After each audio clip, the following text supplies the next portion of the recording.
Elle s'appelle Yoneko Nourtantio. Je sais pas si je prononce bien. Très bien, merci. Bonjour, bienvenue. Bonjour. Elle signe le grand livre du Mannequin Peace.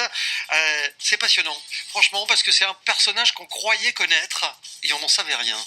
On n'en savait pas toujours grand-chose, et en tout cas certainement que nos amis arrivent à Bruxelles et qu'on est supposé leur expliquer pourquoi et qu'est-ce que c'est que cette chose, eh bien on n'a pas souvent grand-chose à dire. Ouais, et pourtant, Dieu sait s'il y a des trucs à raconter. Il y a 1000 choses à en savoir. On va vous le prouver dans un instant. À tout de suite sur Bel RTL.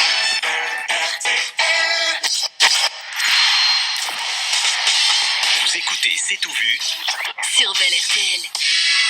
Elle signe le grand livre de Mannequin Peace. Je vous en parlais et on va en discuter un peu avec elle parce qu'on a trouvé ça très intéressant. Yoneko Nourtantio est notre invitée. C'est vrai que depuis des siècles, la quête identitaire, vous le dites, des Bruxellois passe par Mannequin Peace. Les grands de ce monde, autant que les armées, ont pris la défense de Bruxelles, ont voulu marquer leur lien d'amitié avec la ville en faisant cadeau d'un costume à cet étrange petit bonhomme. Finalement, c'est au pays tout entier que le propos du livre s'étend. C'est pétri de belgitude, même si ça ne veut pas dire grand-chose. Exactement, donc l'idée de ce livre au départ c'était vraiment de partir de la figure de Mannequin Peace en elle-même, d'abord se demander mais pourquoi est-ce que Bruxelles s'est choisi un symbole aussi rikiki, pas la tour Eiffel, pas le Taj Mahal, pas quelque chose de grandiose, mais non un tout petit bonhomme qui fait pipi et rien d'autre comme symbole. Donc ça c'était la première question. Il y a beaucoup d'honnêteté dans votre propos parce que vous dites aussi Mannequin Peace détient la palme du site touristique le plus décevant d'Europe, c'est paru en 2012. Exactement, et donc beaucoup de questions beaucoup de questions se posent dans ce livre, et la première c'est est-ce que Mannequin Peace est une arnaque?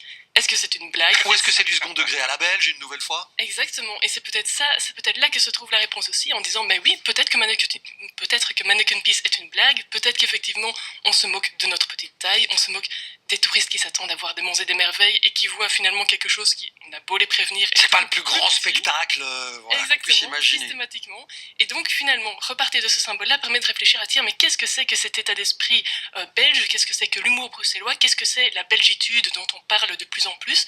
Est-ce que ça existe d'abord? Je voudrais citer Alex Vizorek qui dit « Cette statue date de 1619. Alors si vous voulez, Marcel Duchamp c'est du pipeau. L'idée de se foutre de la gueule du monde en mettant un urinoir dans un musée en 1917 seulement.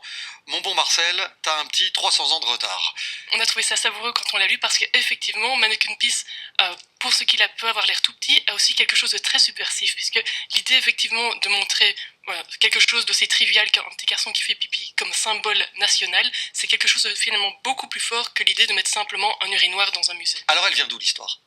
L'histoire vient de plusieurs endroits. Ça dépend si vous préférez l'histoire légendaire, avec là effectivement une bonne vingtaine, voire beaucoup plus de petites histoires. Dans la vraie histoire. Mais la vraie histoire, il y a plusieurs possibilités aussi. Une de celles que nous on préfère, c'est de dire que Mannequin Peace se trouvait dans le quartier des tanneurs, donc la personne qui travaillait tout ce qui était les peaux de bêtes, et on se demande donc pourquoi avoir choisi ce symbole d'une fontaine et pas autre chose. Eh bien parce que à l'époque les peaux de bêtes étaient travaillées avec le liquide qui soit le plus efficace, qui soit bien éconcentré. C'est-à-dire de l'urine. C'est-à-dire de l'urine, et donc la fontaine serait là pour commémorer ça. C'est extrêmement plausible ce que vous racontez là. Hein. Franchement, c'est peut-être la plus crédible des explications. Il y en a d'autres? Il y en a beaucoup d'autres? Il y en a d'autres qui sont sans doute plus romantiques. Genre il y a toute une série d'histoires, comme on connaît souvent celle du petit garçon qui a pu uriner sur la mèche d'une bombe qui avait risqué de faire exploser la ville. Mais il y a bien sûr aussi des histoires d'ensorcellement, des histoires de rois et de reines, et toute une série de contes qui sont tout autour de Mannequin Peace aussi. On n'a pas voulu faire le choix, on vous a laissé les plus savoureuses dans les premières pages. On raconte aussi qu'il aurait uriné sur le pas de la porte d'une sorcière qui l'aurait ensorcelé, des choses comme ça.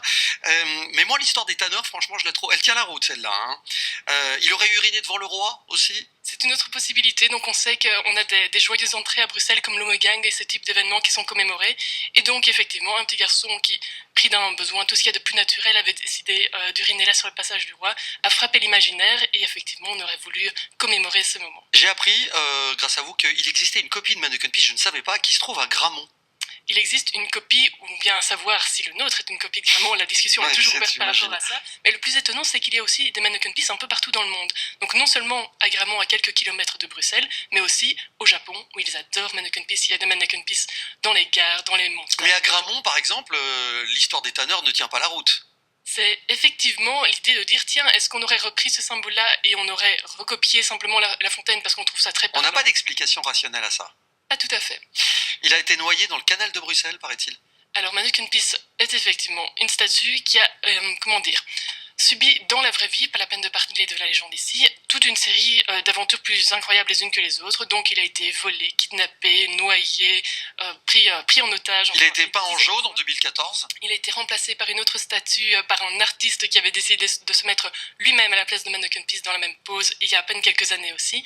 Et donc très, très curieusement, il attire énormément d'événements autour de lui, et systématiquement Bruxelles à chaque fois en émoi. Enfin voilà, on ne touche pas à Mannequin Peace sans que ça fasse un raz-de-marée dans les médias. C'est drôle ces légendes. Moi je me souviens quand j'étais plus jeune, à l'époque où les marques de cigarettes affichaient encore leur logo sur les paquets, etc.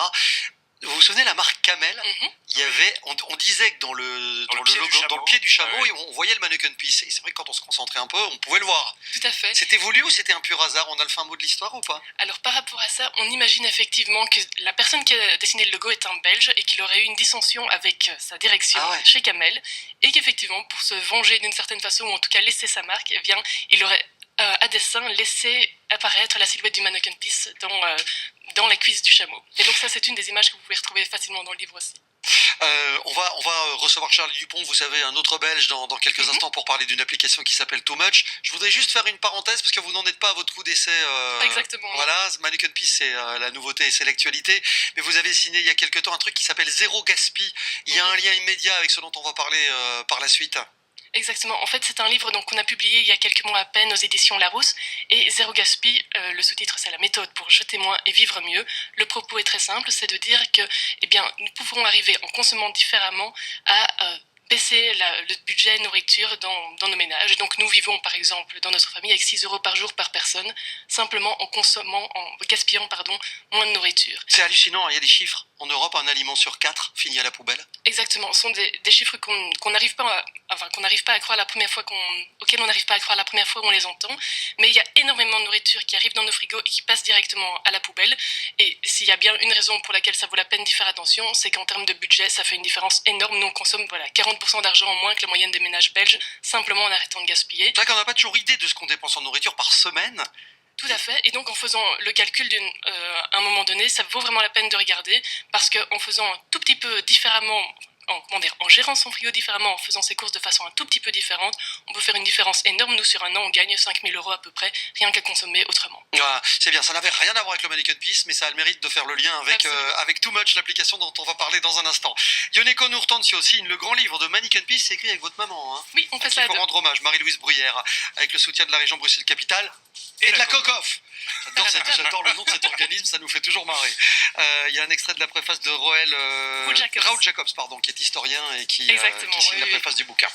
Mille merci, bravo, et vive la Belgique. Vous savez quoi. Et donc n'oubliez pas, le livre se trouve vraiment dans toutes les librairies qui sont autour du centre-ville et de la Grand Place, à la FNAC, dans les musées de Mannequin Peace. Vous le retrouvez super facilement. Je me rends compte que j'ai oublié de vous poser une question essentielle. Dites-moi tout. Pourquoi est-ce qu'on lui offre des costumes? On lui offre des costumes, il y a plusieurs explications aussi, mais la plus plausible, ce serait comme les statues religieuses qu'on habille aussi. Donc ce serait une tradition qui serait dérivée de cette idée. Ah, ça viendrait de la religion, d'accord. Probablement, mais vous en savez plus dès que vous allez visiter le musée de la garde-robe. Ou que vous achetez le livre de Yoneko. Merci beaucoup, à bientôt.